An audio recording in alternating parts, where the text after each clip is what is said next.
Okay, we're going to take one final question, which is from the Philippines, and then we're going to have summaries. Let me also indicate to people who I think will probably be more than interested after this discussion that there's an organization called the International Peace Coalition.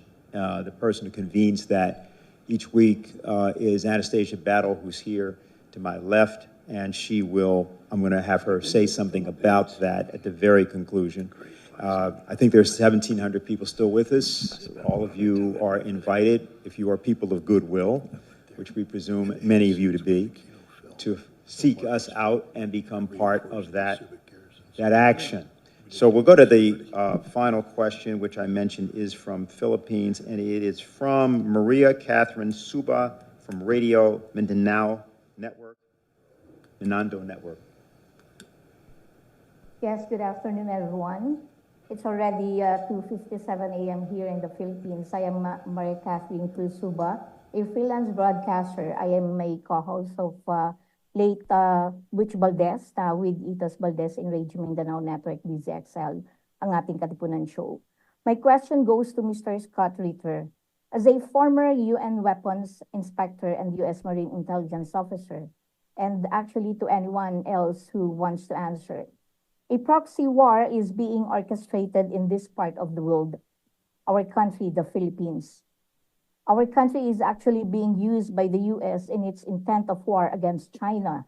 And according to geopolitical analysts, the Philippines will be the next Ukraine. The Philippine President, Ferdinand Marcos Jr., has allowed additional 9 EDCA sites, or more appropriately, 9 US military bases all over the country. The armed forces of the Philippines seem to be following orders from their US counterpart. Drumbeats of war is being heard almost every day. Xenophobia is being propagated on mainstream media. Almost every week, there's an incident of Chinese Coast Guard that water cannons a Philippine vessel at the South China Sea. Do you think a false flag operation can happen here as tensions are getting worse?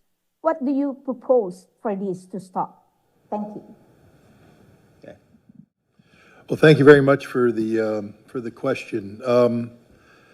Just so you know, I have a little bit of background in the Philippines. In 1986, I was deployed there as a platoon commander to reinforce the Subic garrison after the fall of the Marcos regime. There was concern about the new People's Army. So I have a warm spot in my heart for the Philippines. Let's build upon what Colonel Wilkerson had said earlier. The United States is incapable of fighting a sustained conflict against a peer-level force. The United States cannot fight and engage China and win. We will not beat the Chinese. We cannot beat the Chinese, and we know this, and yet we're using the Philippines to create the conditions of potential conflict with the Chinese. Please understand that for the Filipino people, this is a recipe for disaster. You think America is your friend. So too did the Ukrainian people. And they are dying by the hundreds of thousands. Friends don't let friends die in those quantities.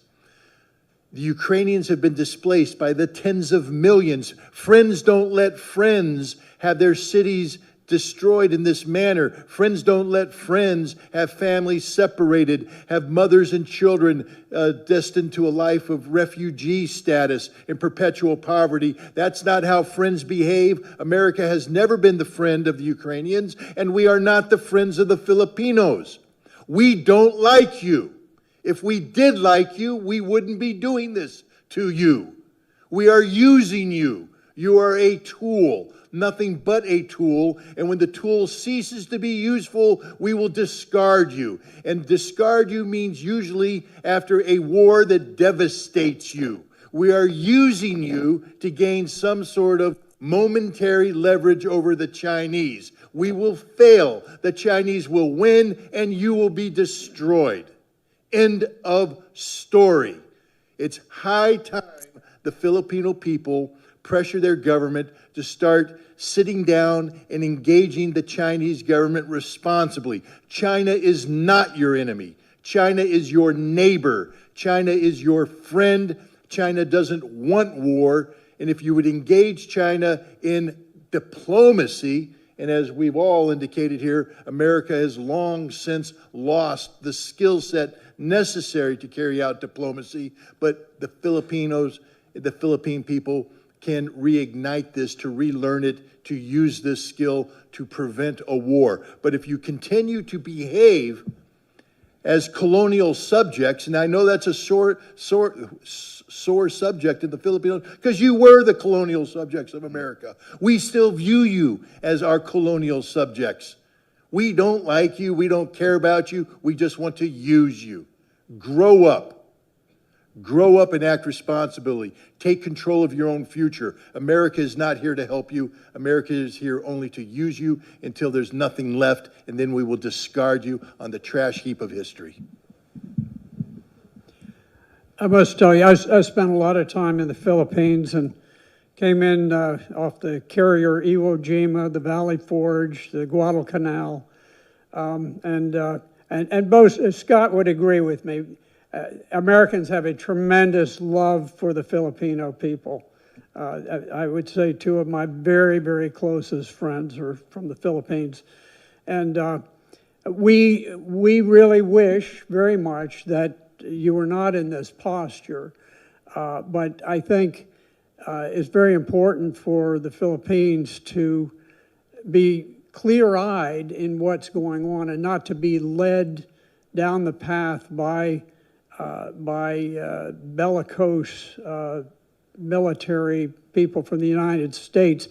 You're talking about small islands. I wish China were not engaged in that particular policy. I tend to be sympathetic towards them on many things, but less so on that one.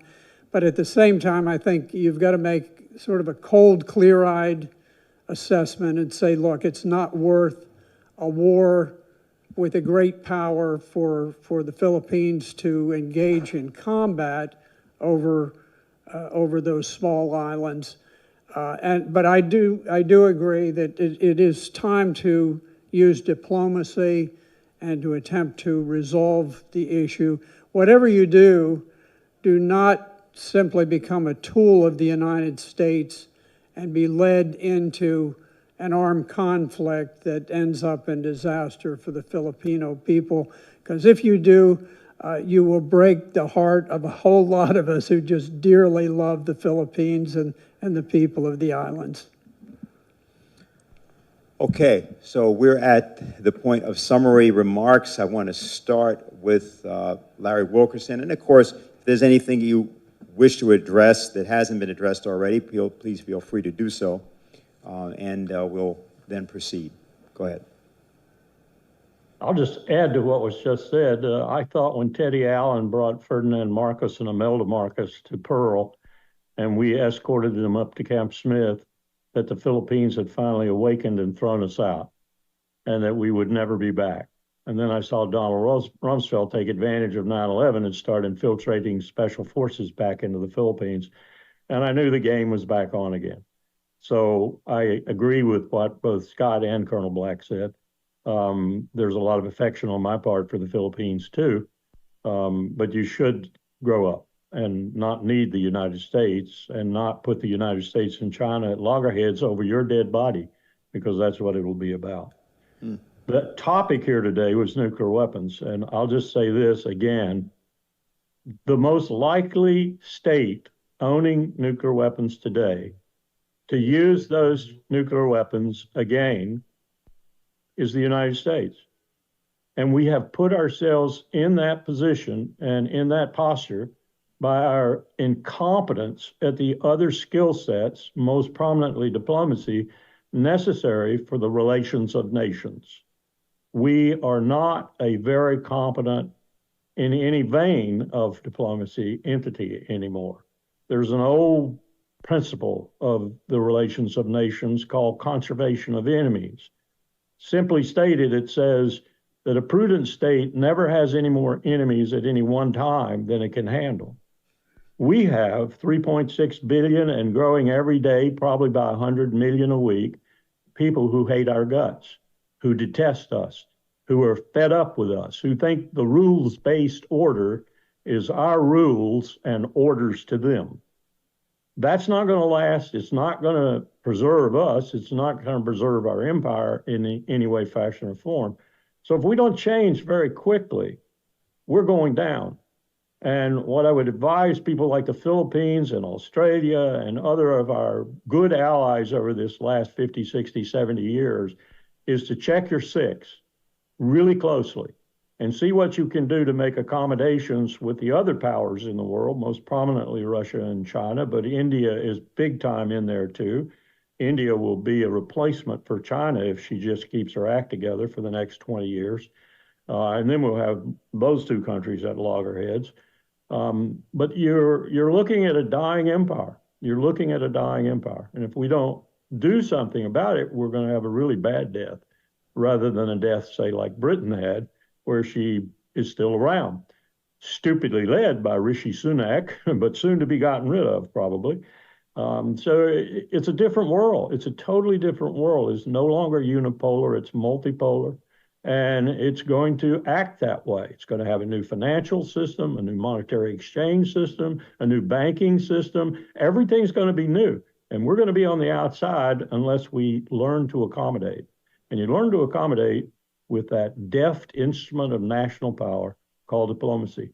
So we'd rather grow some diplomats and fast.